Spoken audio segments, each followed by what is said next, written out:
الرحمن الرحيم magacaygu xasan cabdullaahi cawaale xasan gariiqan xasan cawaale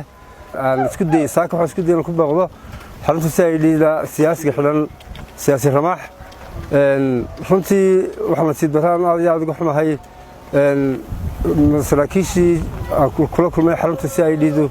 waxay diideen ama ay hor joogsadeen inaan la kulmo oo ku baqdo maxbuuskaas xilan siyaasiga ah anigoo qarankiisii inaan la kulmo oo ay hor joogsadeen runtii aad baan uga xumahay in qofka maxbuuska xorriyadiisa laga qaaday uu la kulmo qarankiisa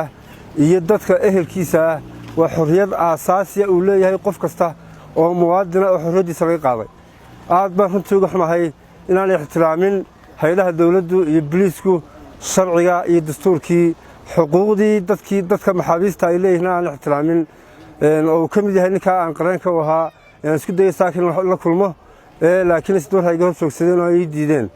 waxa kale runtii nasiib daraa oo iyaguna goobta taagnaa dadkii ehelka ahaa iyo asxaabta ahaa ee maxbuuskaas xiran oo iyaguna dhammaantood laga hor joogsaday oo loo diiday inay la kulmaan xubintaa ka mid ah qoyskooda iyo asxaabtooda ee xorriyadda laga qaaday aad baan runtii uga xumahay waxaan u arkaa inay tahay ku tumasho sharci iyo dastuurkii oo la ixtiraamin qofka xorriyadiisa waa laga qaadi karaa for example haddii loo maro hab sharci wuxuu leeyahay isla marka xorriyadda laga qaado wuxuu dastuurku siinayaa xuquuqo aasaasiya oo ay tahay inay booliiska iyo cidda gacanta ku haysta maxbuuskaasi ixtiraamaan taa haddii aanay la helin macnaheedu waxa weeyaan in xuquuqdii ay lahaayeen dadka maxaabiista ahi aanay hay-adaha baadhistu iyo booliisku aanay gebi ahaanba ixtiraamin dastuurkiina ay ku tunteen taa macnaheedu waxay noqonaysaa inaan qofka maxbuuska cadaalad helayn xorriyad ka qaadista laga qaado xorriyadduna ay noqoto mid aargoosi ah maaha aargoosi qofka in dembi lagu ogaa in xorriyaddiisa laga qaado aargoosi maaha marka horena waa in loo maraa hab sharci marka xorriyaddiisa laga qaadana waa in loo oggolaadaa xorriyad kasta uu siiyo dastuurku haddii taa laga baxo saaxaddii sharcigaa laga baxay cadaaladna ma helin qofkaasi